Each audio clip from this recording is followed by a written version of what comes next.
बिस्मिल्लाहिर्रहमानिर्रहीम। तुर्की से अस्सलाम वालेकुम। मेरा नाम है Maliha Arif. Welcome to my YouTube channel. Last जो मेरी वीडियो थी वो टर्की के टॉपिक पे थी।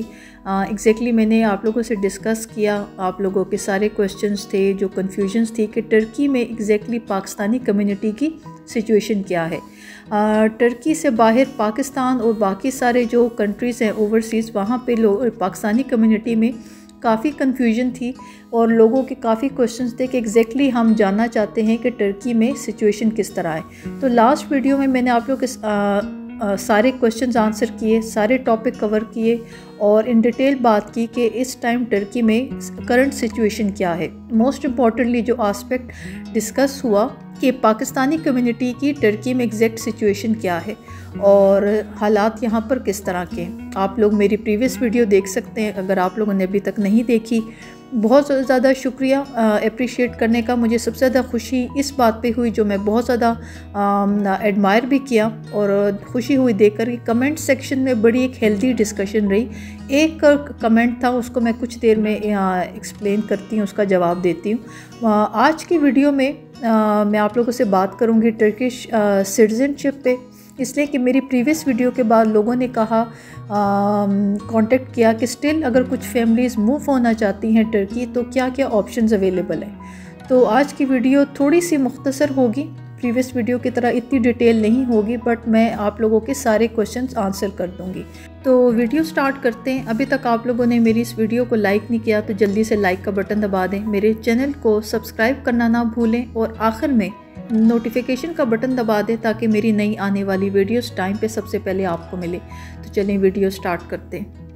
जी व्यूअर्स, प्रॉपर टॉपिक पे बात स्टार्ट करने से पहले प्रीवियस जो मेरी वीडियो थी जहां मैंने टर्की के टॉपिक पे बात की, एक कमेंट था जो मैंने ज़रूरत समझी कि मैं इसको आज एक्सप्लेन कर दूं। एक कमेंट था कि क्या ये पेड प्रमोशन है।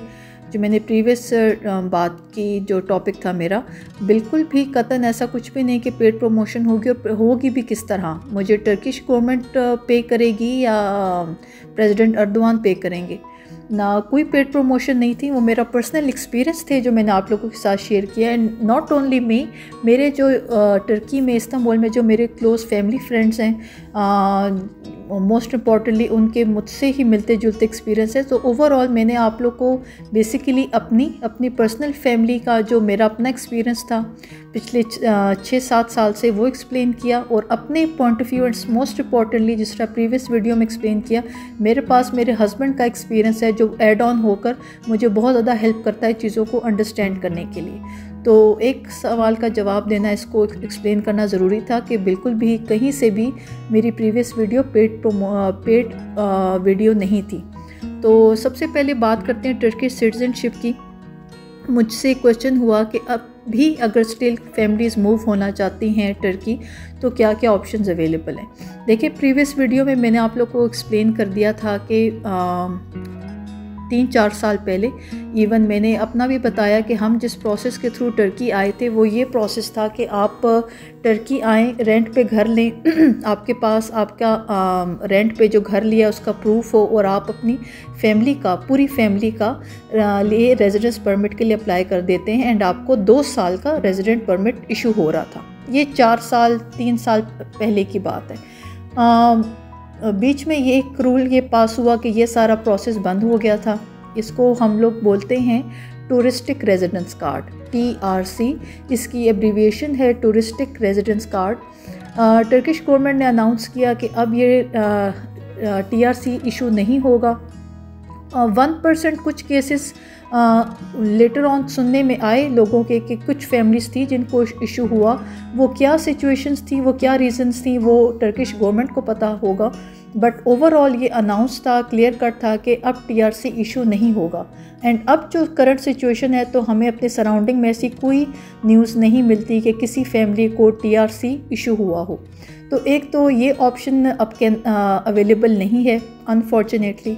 अब एक ऑप्शन तो ये है कि अगर आपने मूव होना है और स्पेशली आप स्टूडेंट वीज़ा पे आ सकते हैं अगर आपके बच्चे बड़े हैं, और इवन अगर एक एज है, अगर आपको यहाँ पे टर्किश यूनिवर्सिटी में एडमिशन मिल जाता है तो आप स्टूडेंट वीज़ा पे आ सकते हैं। उसकी डिटेल्स भी फ़र्क है।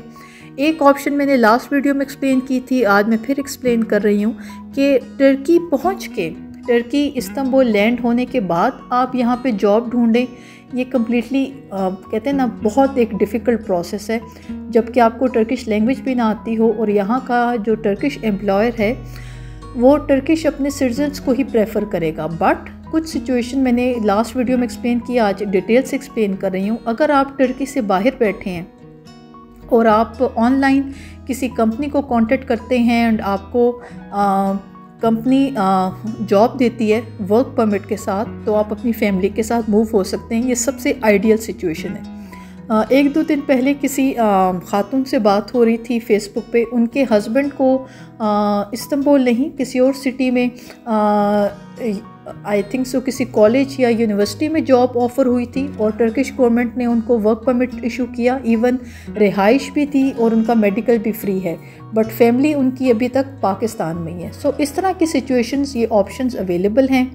अगर आप टर्की मूव होना चाहते हैं तो और जिस तरह कुछ लोग मुझे कांटेक्ट करते हैं कि उनके हस्बैंड ने एमफिल किया है या वो लेक्चरर हैं या यूनिवर्सिटी में काम कर रहे हैं, उन सिचुएशन में मेरा मशवरा आपको ये होगा कि टर्की से बाहर बैठ के आप अपने होम कंट्री से या जहाँ आप रह रहे हैं वहाँ से कोशिश करें। ऑनलाइन अगर आपको जॉब मिलती है और आप कंपनी से बात करते हैं, आपको वर्क परमिट इशू होता है, तो आप यकीन करें इससे ज़्यादा एक आइडियल सिचुएशन नहीं हो सकती। तो एक तो ऑप्शन स्टूडेंट वीज़ा की हो गई, आप अगर वर्क परमिट आपको इशू होता है। लास्ट जो एक और ऑप्शन है लास्ट जो एक और ऑप्शन है वो है आपके प्रॉपर्टी अगर आप परचेज़ करते हैं। इसमें भी दो कैटेगरीज़ हैं। एक है आप रेजिडेंस परमिट लेते हैं प्रॉपर्टी बेस पे। रेजिडेंस परमिट प्रॉपर्टी के बेस पर जो लेते हैं उसकी कुछ अर्से पहले अमाउंट $75,000 थी और अब चेंज होकर $200,000 हो गई है। मैं रिपीट कर रही हूँ, अगर आपने रेजिडेंस परमिट प्रॉपर्टी की बेस पर लेना है तो उसकी अमाउंट $200,000 है। आपने प्रॉपर्टी ली है, उसकी अमाउंट अगर $200,000 है तो आप अपनी उस जो प्रॉपर्टी आपने परचेज़ की है उस प्रॉपर्टी के बेस पर आप रेजिडेंस परमिट के लिए अप्लाई कर सकते हैं। दूसरी ऑप्शन ये है, अगर आपने टर्की का पासपोर्ट लेना है, टर्किश सिटीजनशिप के लिए अप्लाई करना है, तो उसके लिए $400,000 की आप प्रॉपर्टी परचेज़ करेंगे। तो ये एक दो ऑप्शंस हैं जो आजकल बहुत यूज़ हो रही हैं पर इन्हीं दो ऑप्शंस की प्राइस इंक्रीज़ होने की वजह से परसेंटेज लोगों की, फैमिलीज़ की काफ़ी कम हुई है जो टर्की मूव हो रही हैं। तो स्टिल जो फैमिलीज़ टर्की मूव होना चाहती हैं और स्टिल उनका प्लान है कि उन्होंने टर्की सेटल होना है, इस्तांबुल सेटल होना है, तो ये ऑप्शंस मैंने आप लोग को एक्सप्लेन कर दी जल्दी से कि ये ऑप्शंस अवेलेबल है। मैं रिपीट कर देती हूँ। स्टूडेंट वीज़ा, अगर आपको आपकी वाइफ को किसी यूनिवर्सिटी में एडमिशन मिल जाता है, आप स्टूडेंट वीज़ा पे मूव हो सकते हैं। और अगर आप किसी जॉब के लिए अप्लाई करते हैं, कंपनी आपको वर्क परमिट इशू करती है, आप उसकी बेस पर टर्की मूव हो सकते हैं। और प्रॉपर्टी बेस पर रेजिडेंस परमिट, प्राइस इसकी कॉस्ट है $200,000 और अगर आपने टर्किश सिटीजनशिप के लिए अप्लाई करना है तो $400,000। ये सारी इन्फॉर्मेशन मैं स्क्रीन पर आप लोगों से टर्किश इमिग्रेशन वेबसाइट का स्क्रीनशॉट शेयर कर रही हूँ। ये वेबसाइट मैंने पहले भी आप लोगों के साथ शेयर की थी।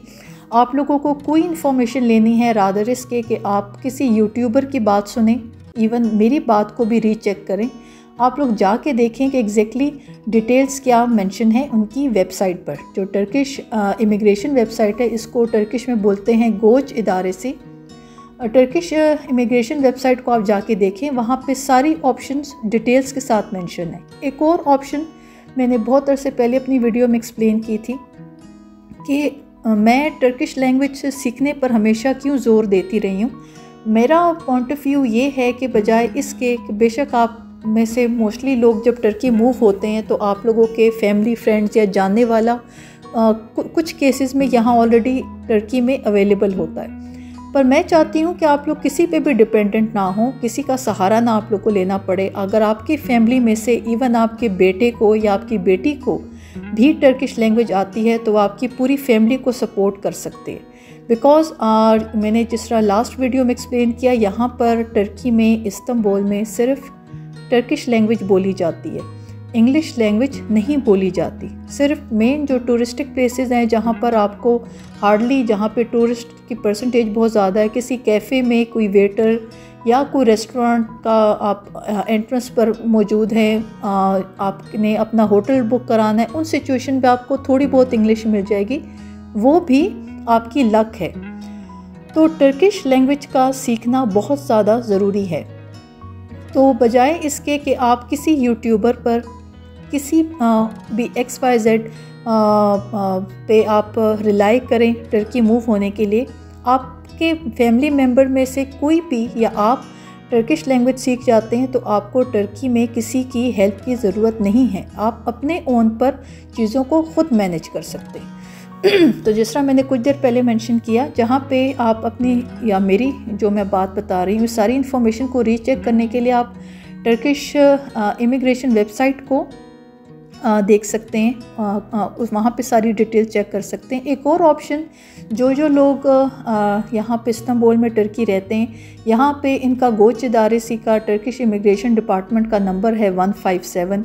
आपको कोई कन्फ्यूजन है, किसी भी इंफॉर्मेशन को आपने रीचेक करना है, आप वहाँ पर कॉल करके पूछ सकते हैं। वहाँ पे आपको इंग्लिश की इवन अब और लैंग्वेजेस भी ऐड हो गई हैं। इंटरेस्टिंगली पश्तो लैंग्वेज की भी ऑप्शन अवेलेबल है।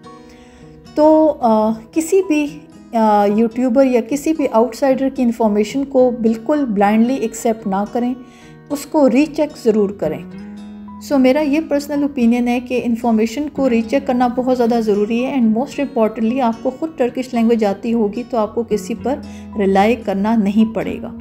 जब आप लोग बात करते हैं या मुझसे सवाल पूछ रहे हैं कि अगर हम स्टिल टर्की मूव होना चाहते हैं तो क्या क्या ऑप्शंस अवेलेबल हैं, मैंने आप लोगों से एक्सप्लेन कर दिया। स्टूडेंट वीज़ा, वर्क परमिट, आप प्रॉपर्टी बेस पे रेजिडेंस कार्ड रेजिडेंस परमिट ले सकते हैं। और अगर आपने पासपोर्ट लेना है, टर्किश पासपोर्ट, टर्किश सिटीजनशिप, तो उसके लिए $400,000 की प्राइस है। तो ये सारी ऑप्शंस तो अवेलेबल हैं। पर आज की वीडियो मैंने क्यों बनाना ज़रूरी समझी, हालांकि जिन लोगों ने मुझसे क्वेश्चन पूछा मैंने आप लोगों को पर्सनली मैसेज करके जवाब दे दिया।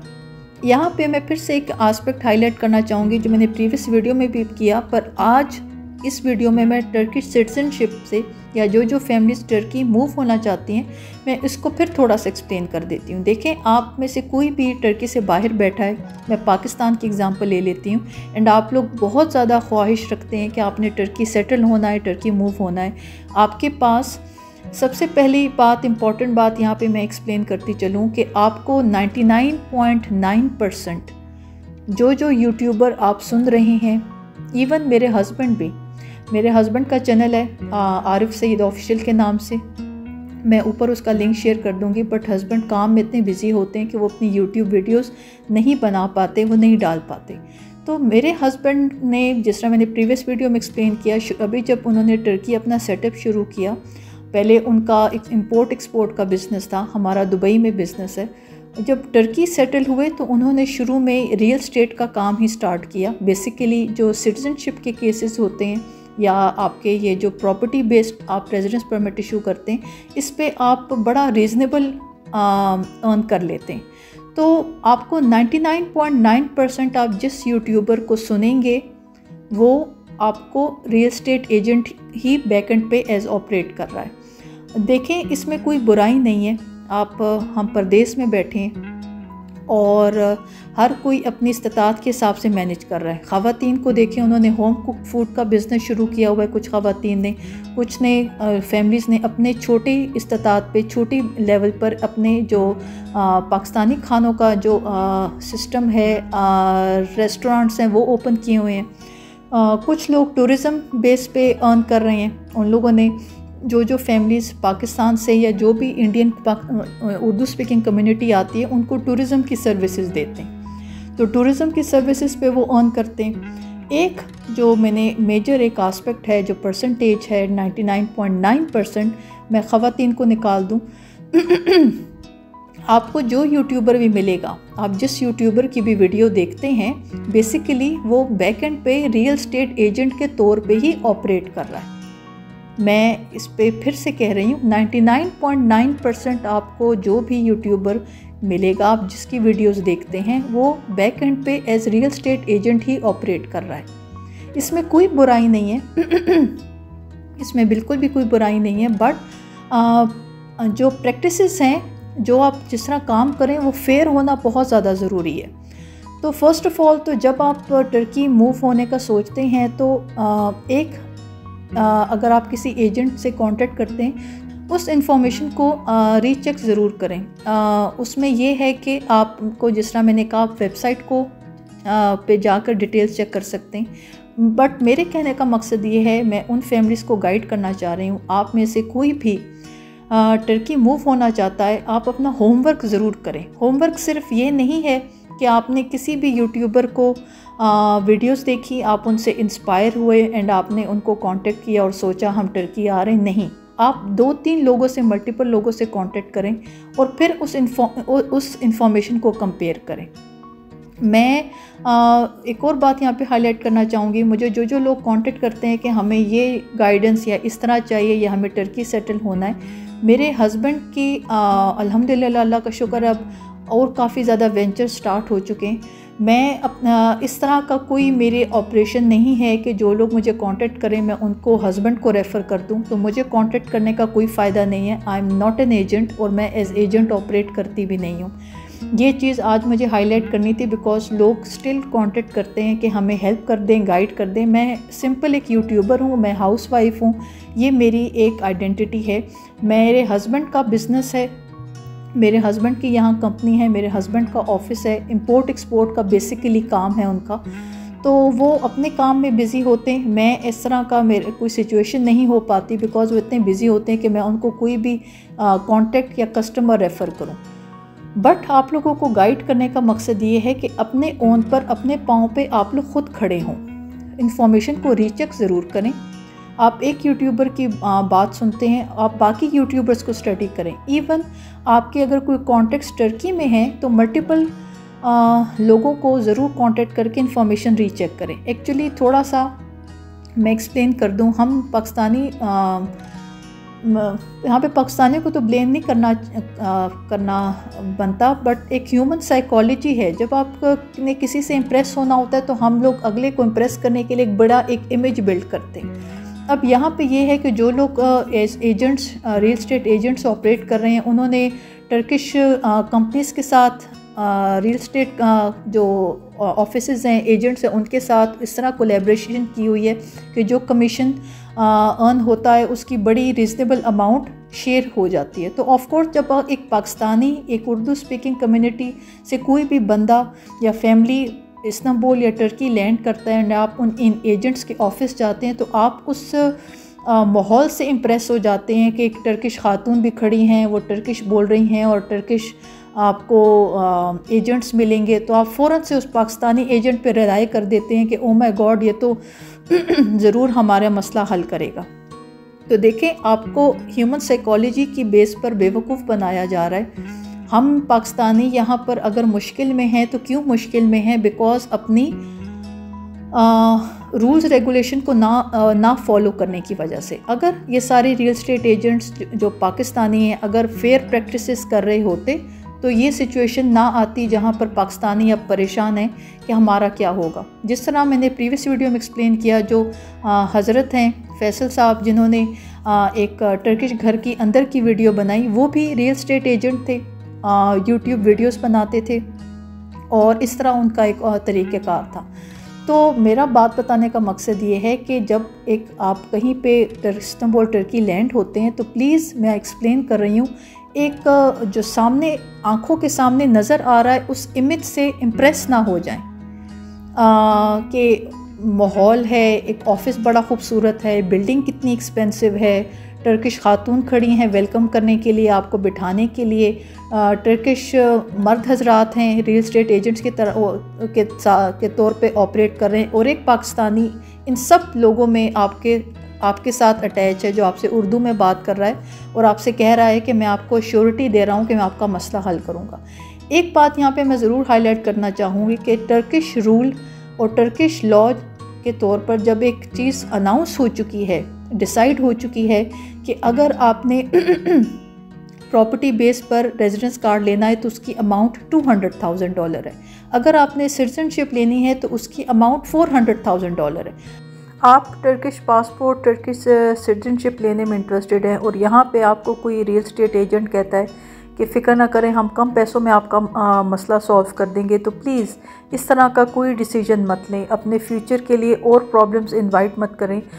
जो गवर्नमेंट के रूल्स रेगुलेशन हैं उन्हीं को फॉलो करना चाहिए। ये प्रॉब्लम्स इसी वजह से होती हैं जब ये एजेंट्स कहते हैं कि फ़िक्र ना करें, हम कम पैसों में आपका जो पासपोर्ट है वो सिटीजनशिप आपको लेकर दे देंगे, बजाय इसके कि ऑन द लॉन्गर रन आपको दूर जाकर आगे जाके कोई प्रॉब्लम या मुश्किल उठानी पड़े। स्टार्ट से ही अपनी प्रैक्टिसेस फेयर रखें, लॉ को, रूल को फॉलो करें तो आपको प्रॉब्लम फेस नहीं करनी पड़ेगी। एक्चुअली जिस तरह मैंने प्रीवियस वीडियो में एक्सप्लेन किया कि हम पाकिस्तानी इतने एक्सपर्ट हैं ट्रिक करने में और चीट करने में, और कि हम लोगों ने उस तरह के केसेस हैंडल किए हुए हैं Turkish Pakistani real estate agents ने कि अब जब टर्किश गवर्नमेंट की नज़र में वो आ रहे हैं तो उन फैमिलीज़ को सफ़र करना पड़ रहा है।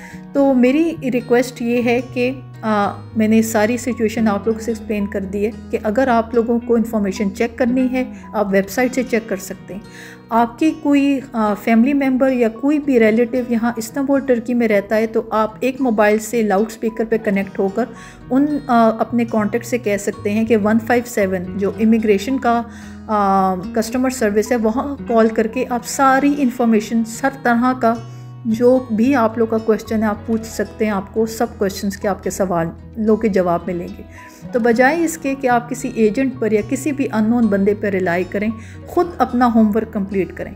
जब मैं डे 1 से बार बार कहती हूँ कि लोगों का होमवर्क नहीं होता, लोगों ने होमवर्क नहीं किया होता, तो ये सारे आस्पेक्ट्स हैं जो आप लोग प्रॉपर्ली कवर नहीं करते।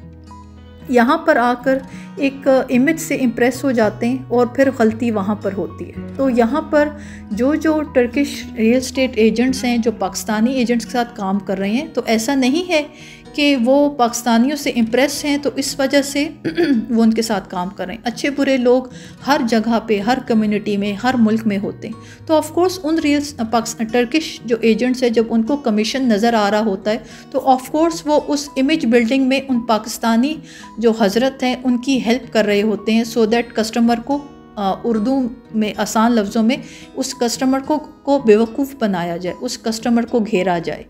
तो अपना होमवर्क कंप्लीट रखें। सारे जो आपको 99.9% जो पाकिस्तानी कम्युनिटी यहाँ इस्तांबुल में मिलेगी वो आपको रियल एस्टेट एजेंट्स के तौर पर काम कर रहे हैं, या जो फैमिलीज़ यहाँ पर रह रही हैं, मैंने जिस तरह प्रीवियस वीडियो में एक्सप्लेन किया था, वो फ्रीलांस ऑनलाइन काम कर रहे हैं। लोगों ने अपने रेस्टोरेंट्स ओपन किए हुए हैं, ख़वातीन ने अपना होम कुक फूड का बिज़नेस शुरू किया हुआ है, कुछ लोग टूरिज़म का काम कर रहे हैं। जो पाकिस्तानी कम्युनिटी या जो उर्दू स्पीकिंग कम्युनिटी इस्तांबुल आती है उनको डिफरेंट टूर्स करवाते हैं और वहाँ से उनका घर का एक्सपेंस चल रहा है। तो ये सारी डिटेल्स हैं। अपना होमवर्क कंप्लीट रखें, एक भी किसी इंसान पर रिलाई मत करें। अपनी इन्फॉर्मेशन को 4-5 लोगों से रीचेक करके अपनी इन्फॉर्मेशन को कंपेयर करें जो इन्फॉर्मेशन आपको मिलती है। तो ये सारी डिटेल्स थी। आप लोग टर्की मूव होना चाहते हैं, बिल्कुल होएं। मैं अक्सर ये बात करती हूँ कि आप लोगों ने बड़ा कोई नेकी का काम किया होगा कि आपके बच्चे यहाँ टर्की सेटल होंगे, बट इस आस्पेक्ट को ज़रूर देखें कि अगर आप फाइनेंशियली इतने स्टेबल हैं, आप टर्की मूव होना चाहते हैं, बहुत अच्छी बात है, बट आप ये भी देखें कि यहाँ मूव होने के बाद क्या आप अपनी फैमिली का मंथली एक्सपेंस मैनेज कर सकते हैं। अगर आपको टर्किश लैंग्वेज नहीं आती तो क्या टर्किश लैंग्वेज सीखे बगैर आप आपकी फैमिली इस्तांबुल में ज़िंदगी गुजार लेंगे। अगर आप एज फैमिली प्लान कर रहे हैं कि आपने टर्की सेटल होना है, आप फाइनेंशियली माशाल्लाह इतने स्टेबल हैं कि आप इवन टर्किश पासपोर्ट और टर्किश जो प्रॉपर्टी बेस्ड TRC है, रेजिडेंस कार्ड, आप उसके लिए अप्लाई कर सकते हैं, वेल एंड गुड। बट आप बाकी आस्पेक्ट्स ज़रूर स्टडी करें जो मैं प्रीवियस वीडियो में भी एक्सप्लेन कर रही हूँ और अब दोबारा एक्सप्लेन कर रही हूँ। आप माशाल्लाह एक फैमिली है वो इतनी फाइनेंशियली स्टेबल है, उन्होंने अपना पूरी फैमिली का टर्किश पासपोर्ट सिटीजनशिप के लिए अप्लाई किया और पूरी फैमिली को टर्किश सिटीजनशिप इशू हो गई। आप टर्की इस्तांबुल रहना शुरू करते हैं, अगर आप मैनेज कर सकते हैं, आप मंथली एक्सपेंस यहाँ का आप मैनेज कर रहे हैं, ज़बरदस्त। नेक्स्ट एक एस्पेक्ट, एक पॉइंट आ जाता है जो मैंने प्रीवियस वीडियो में भी एक्सप्लेन किया था कि क्या आपकी फैमिली में किसी मेंबर ने टर्किश लैंग्वेज सीखना शुरू की है। बिकॉज अक्सर जो मेजॉरिटी फैमिलीज़ हैं जो टर्की से वापस मूव हुई, उसमें ब्लेम टर्की के हालात या टर्की की इकॉनमी या इन्फ्लेशन पे नहीं था, ना ही ब्लेम इस पे था कि यहाँ के हालात बड़े डिफ़िकल्ट हैं। लोगों का मेन प्रॉब्लम ये था कि वो यहाँ की सोशल एक कल्चरल जो एक तरीक़ेकार है उसके साथ सेट नहीं हो पाए। कुछ फैमिलीज़ में देखा गया कि मर्द हजरात अपना फ्रेंड सर्कल ख़ुद बना लेते हैं, उठना बैठना स्टार्ट हो जाता है।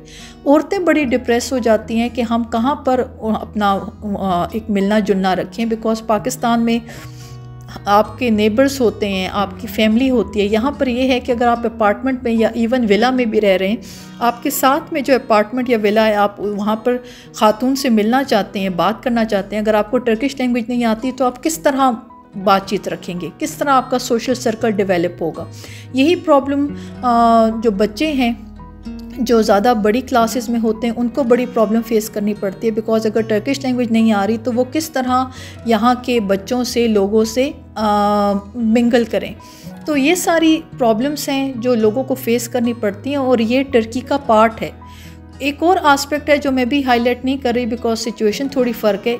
कुछ लोग जो फैमिलीज़ यहाँ पर सर्दियों में मूव हुई जो नवंबर दिसंबर का टाइम था, उस टाइम वो लोग बड़े परेशान हुए कि यहाँ पे इतनी सर्दी होती है।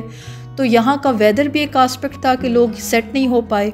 कुछ फैमिलीज़ यहाँ पर इसलिए यहाँ मूव हुई कि यहाँ पे सर्दी इतनी है, उनकी मदर साथ थी या फादर साथ में होते थे, एक जॉइंट फैमिली सिस्टम था। तो एजड जो हमारे फैमिली मेम्बर्स होते हैं, जो हमारे बड़े होते हैं, वो इस मौसम के साथ सेट नहीं हो पाते। तो डिफरेंट आस्पेक्ट्स हैं, सिर्फ एक ये आस्पेक्ट नहीं है कि फाइनेंशियली स्टेबल हैं तो क्या हम टर्की मूव हो सकते हैं। शुरू में मैं ये बात आप लोगों से एक्सप्लेन करती थी, सिर्फ जब मैं 2-3 साल पहले वीडियोस बनाना शुरू की तो उस टाइम सिर्फ एक हर्डल्स थे, एक प्रॉब्लम थे, एक टर्किश लैंग्वेज और यहाँ का टर्की का जो सर्दियों में जो एक वेदर होता है, सर्दी काफ़ी ज़्यादा हो जाती है। पर अब सिचुएशन ये है कि जहाँ पर प्रॉपर्टी बेस्ड रेजिडेंस कार्ड और सिटीजनशिप की प्राइस अमाउंट इंक्रीज़ हो चुकी है। आई नो कुछ फैमिलीज़ अब भी मैनेज कर रही हैं और टर्की मूव हो रही हैं। अब प्रॉब्लम यहाँ पे सिचुएशन ये है कि जो रियल स्टेट एजेंट्स हैं, 2-3 साल पहले कस्टमर्स की परसेंटेज बड़ी रीज़नेबल थी, बहुत ज़्यादा कस्टमर्स आ रहे थे, तो अच्छा काम चल रहा था रियल स्टेट एजेंट्स का। अब जहाँ पर प्राइस इंक्रीज़ हो गई है तो फैमिलीज़ की परसेंटेज काफ़ी कम हो गई है। ऑफ कोर्स पे रियल स्टेट एजेंट्स और जो कंपनीज़ हैं वो सफ़र कर रही हैं। सिर्फ ये देख लेना कि आप फाइनेंशियली स्टेबल हैं और आप टर्की मूव होना चाहते हैं, सिर्फ ये एक आस्पेक्ट आप कवर कर लें, ये काफ़ी नहीं है। मैं रिपीट कर रही हूँ, मोस्टली जो फैमिलीज़ यहाँ से मूव हुई हैं वो यहाँ के कल्चर से परेशान हो गई हुई हैं। एक स्टेटमेंट बड़ी कॉमन सुनने को मिली कि कितनी पेंडू कौम है जिसको इंग्लिश लैंग्वेज नहीं आती। तो आप होमवर्क रखें। यूरोपियन कंट्रीज़ में, मेरी बहन स्वीडन में होती है, मेरे मामू जर्मनी में है, इन कंट्रीज़ में ये अपनी लैंग्वेज को ही प्रेफर करते हैं। इसमें सिर्फ हम टर्की को ब्लेम नहीं कर सकते कि टर्की को इंग्लिश क्यों नहीं आती। तो ये और बेशुमार आस्पेक्ट हैं। टर्की में फैमिली के साथ सेटल होने के लिए सारे आस्पेक्ट्स को स्टडी करना बहुत ज़्यादा ज़रूरी है। कुछ फैमिलीज़ इतनी ज़्यादा वेल प्रिपेयर्ड थी कि वो फिर प्रॉपर सेटल हुई। उन्होंने ये किया कि जब उन्होंने प्लान कर लिया था कि उन्होंने एज़ फैमिली इस्तांबुल सेटल होना है, तो उन्होंने अपनी वाइफ को, अपने बड़े बच्चों को जो ऑनलाइन टर्किश लैंग्वेज कोर्सेज़ हैं उसमें करवा दिया, उनके कोर्सेज स्टार्ट करवा दिए। जो लोग इस्लामाबाद में रहते हैं, इस्लामाबाद में जो नमल है वो टर्किश लैंग्वेज कोर्स करवाता है। तो इस तरह की सारी प्रिपरेशंस कुछ फैमिलीज़ ने रखी। प्रॉपर प्लानिंग के साथ जब वो फैमिलीज़ चली तो यकीन करें उन्होंने बड़ा सक्सेसफुली अपने आप को इस्तांबुल में सेटल किया और मैनेज किया, और माशाल्लाह अब वो प्रॉपरली सेटल हैं। उनकी जो ओवरऑल फैमिली है, अब वो यहाँ के टर्किश का जो इनकी सोसाइटी है, कल्चर है, उसको इस प्रॉपरली एक कहते हैं ना, उसमें जेलिन होकर प्रॉपर उस सारे जो टर्किश कल्चर है, सोसाइटी है, उसको एंजॉय कर रहे हैं। माशाल्लाह फाइनेंशियली स्टेबल हैं।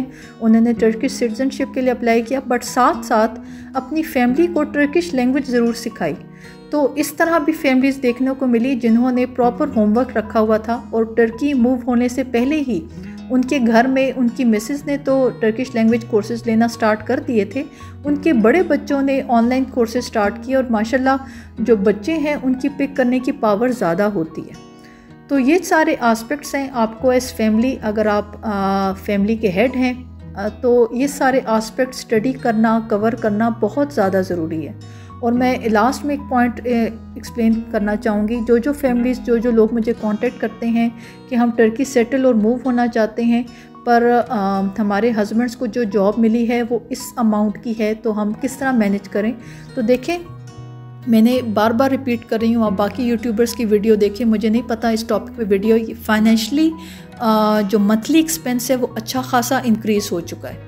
मैं कोशिश करूँगी, रिसेंट मैंने आप एक वीडियो बनाई थी जो फूड आइटम्स हैं उसकी रिसेंट प्राइसेस मैंने आप लोगों के साथ शेयर की थी, तो आप लोगों को एग्जैक्टली आइडिया हो जाएगा कि यहाँ पर अब सिचुएशन आजकल क्या चल रही है। बट मंथली एक्सपेंस अब काफ़ी ज़्यादा हो चुका है।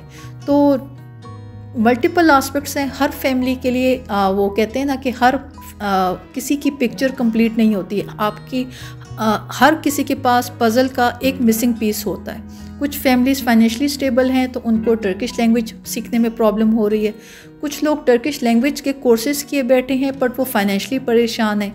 तो इस तरह के डिफरेंट सिचुएशंस हैं। अपना होमवर्क कंप्लीट रखें। आज की वीडियो में मैंने कंप्लीट डिटेल्स एक्सप्लेन किया है कि जब मैं होमवर्क की बात करती हूँ तो एग्जैक्टली मैं क्या आस्पेक्ट्स आप लोगों को हाईलाइट करना चाह रही हूँ।